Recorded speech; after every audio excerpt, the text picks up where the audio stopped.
Our story begins during a dark period for the Israelites, who were oppressed by the Philistines for 40 years. In the town of Zorah, there lived a man named Manoah from the tribe of Dan. Manoah's wife was barren and had no children. One day, the angel of the Lord appeared to her and said, "You are barren and childless, but you are going to become pregnant and give birth to a son. Now see to it that you drink no wine or other fermented drink, and that you do not eat anything unclean. You will become pregnant and have a son whose head is never to be touched by a razor, because the boy is to be a Nazirite, dedicated to God from the womb. He will take the lead in delivering Israel from the hands of the Philistines." Excited and amazed, the woman ran to tell her husband about the angel's message. Manoah prayed to the Lord, asking him to send the angel again to teach them how to bring up the boy. God heard Manoah's prayer, and the angel returned. Manoah asked the angel, "When your words are fulfilled, what is to be the rule that governs the boy's life and work?" The angel reiterated the instructions. Manoah's wife must do all that he had commanded her. Soon after, Manoah's wife gave birth to a son, and they named him Samson. As Samson grew, the Lord blessed him, and the Spirit of the Lord began to stir him while he was in Mahaneh-dan, between Zorah and Eshtaol. As a young man, Samson went down to Timnah, where he saw a Philistine woman. He returned home and told his parents, "I have seen a Philistine woman in Timnah. Now get her for me as my wife." His parents were dismayed that he wanted to marry a Philistine, asking, "Isn't there an acceptable woman among your relatives or among all our people? Must you go to the uncircumcised Philistines to get a wife?" But Samson insisted, "Get her for me. She's the right one for me." On his way to Timnah, Samson encountered a young lion.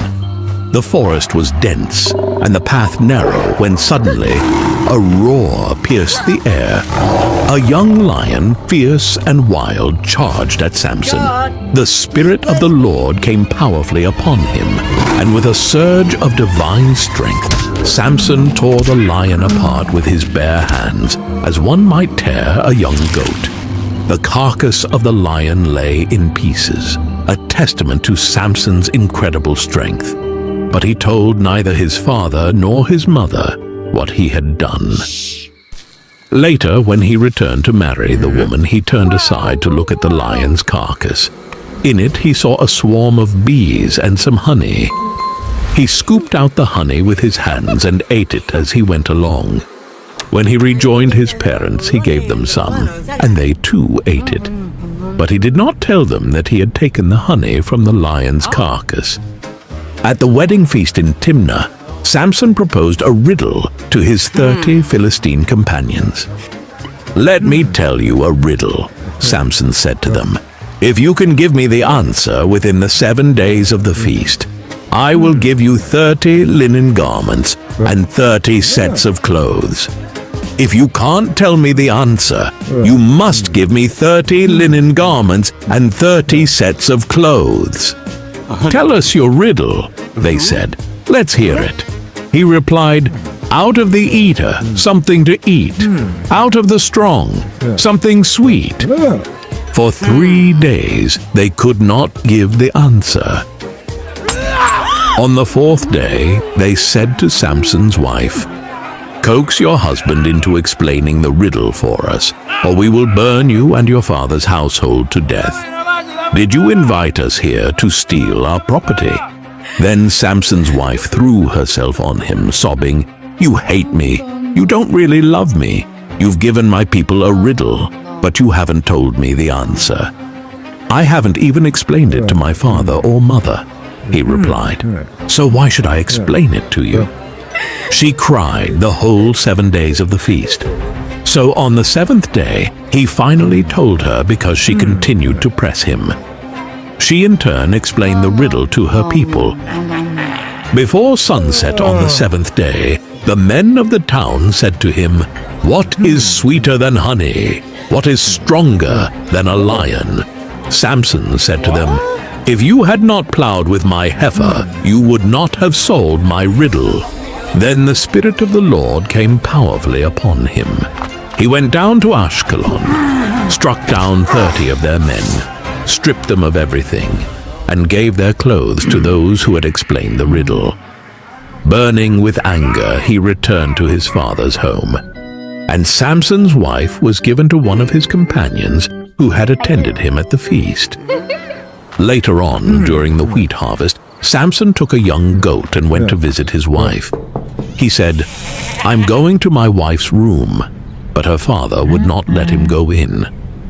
"I was so sure you hated her," he said, "that I gave her to your companion.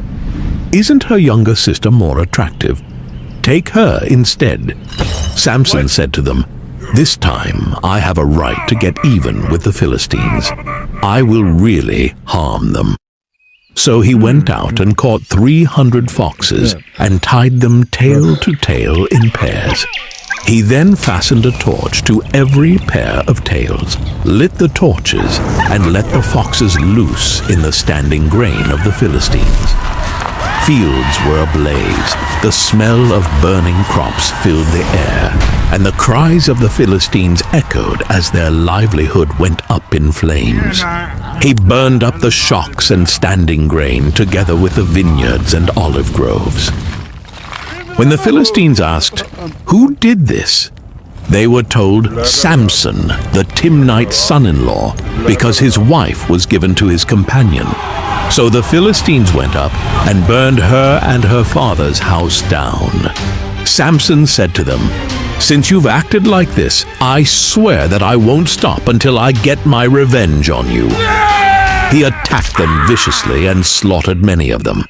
Then he went down and stayed in a cave in the rock of Etam. The Philistines went up and camped in Judah, spreading out near Lehi. The people of Judah asked, "Why have you come to fight us?" "We have come to take Samson prisoner," they answered, "to do to him as he did to us." Then 3,000 men from Judah went down to the cave in the rock of Etam and said to Samson, "Don't you realize that the Philistines are rulers over us? What have you done to us?" He answered, "I merely did to them what they did to me." They said to him, "We've come to tie you up and hand you over to the Philistines." Samson said, "Swear to me that you won't kill me yourselves." Agreed, they answered. "We will only tie you up and hand you over to them. We will not kill you." So they bound him with 2 new ropes and led him up from the rock.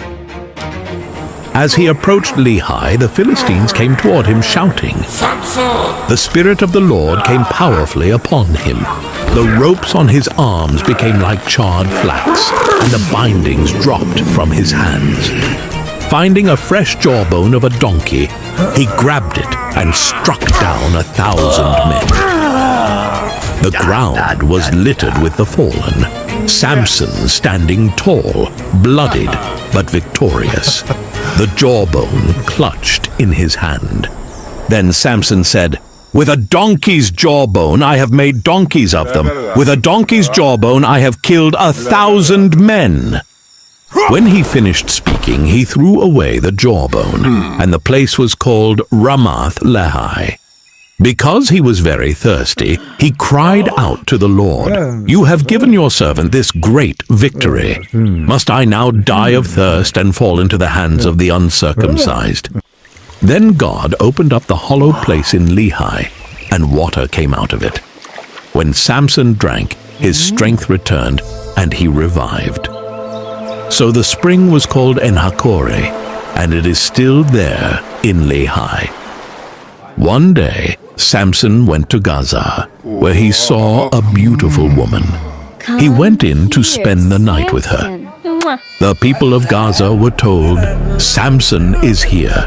So they surrounded the place and lay in wait for him all night at the city gate.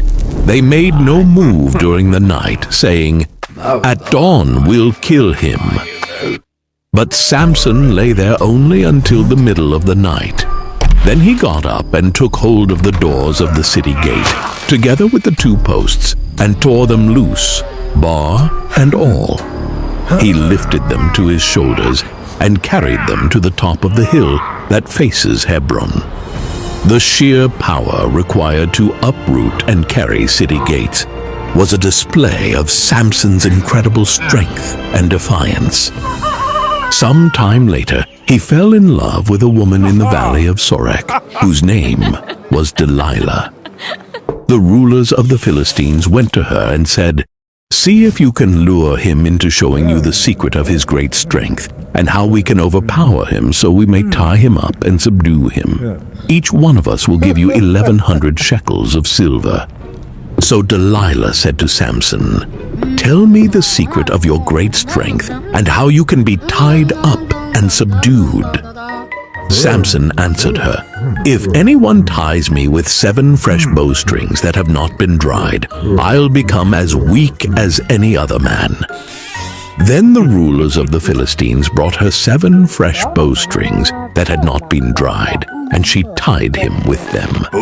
With men hidden in the room, she called to him, "Samson, the Philistines are upon you." But he snapped the bowstrings as easily as a piece of string snaps when it comes close to a flame. Then Delilah said to Samson, "You have made a fool of me. You lied to me. Come now, tell me how you can be tied." He replied, "If you weave the 7 braids of my head into the fabric on the loom and tighten it with the pin, I'll become as weak as any other man." So while he was sleeping, Delilah took the 7 braids of his head, wove them into the fabric, and tightened it with the pin. Again she called to him, "Samson, the Philistines are upon you." He awoke from his sleep and pulled up the pin and the loom with the fabric. Then she said to him, "How can you say I love you when you won't confide in me? This is the 3rd time you have made a fool of me and haven't told me the secret of your great strength." With such nagging, she prodded him day after day until he was sick to death of it. So he told her everything. "No razor has ever been used on my hair," he said, "because I have been a Nazirite dedicated to God from my mother's womb. If my head were shaved, my strength would leave me, and I would become as weak as any other man." When Delilah saw that he had told her everything, she sent word to the rulers of the Philistines, "Come back once more. He has told me everything." So the rulers of the Philistines returned with the silver in their hands. After putting him to sleep on her lap, she called for someone to shave off the 7 braids of his hair, and so began to subdue him, and his strength left him. Then she called, "Samson, the Philistines are upon you!" He awoke from his sleep and thought, "I'll go out as before and shake myself free." But he did not know that the Lord had left him. Then the Philistines seized him, gouged out his eyes, and took him down to Gaza. Binding him with bronze shackles, they set him to grinding grain in the prison. But the hair on his head began to grow again after it had been shaved. Now the rulers of the Philistines assembled to offer a great sacrifice to Dagon, their god, and to celebrate, saying, "Our God has delivered Samson, our enemy, into our hands."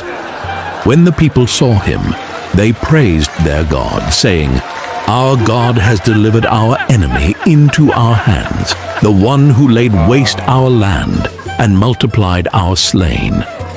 While they were in high spirits, they shouted, "Bring out Samson to entertain us," and he performed for them. When they stood him among the pillars, Samson said to the servant who held his hand, "Put me where I can feel the pillars that support the temple, so that I may lean against them."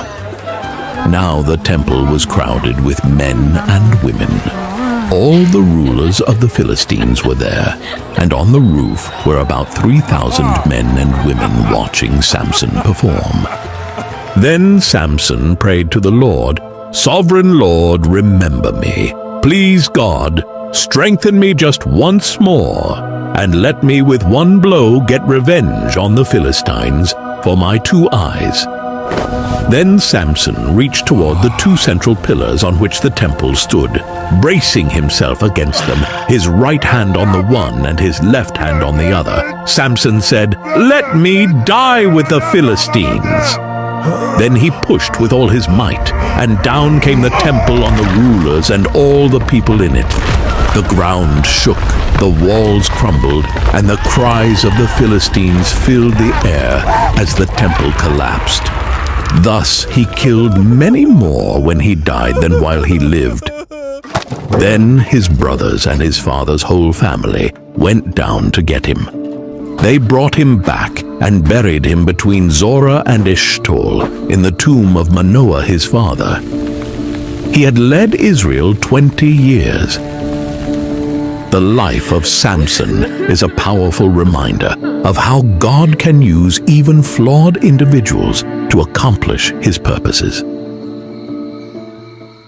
Samson's extraordinary strength was matched only by his human weaknesses. Yet, in the end, he fulfilled his divine mission. Through his life, we learn about the importance of faith, the dangers of temptation, and the ultimate sovereignty of God's will.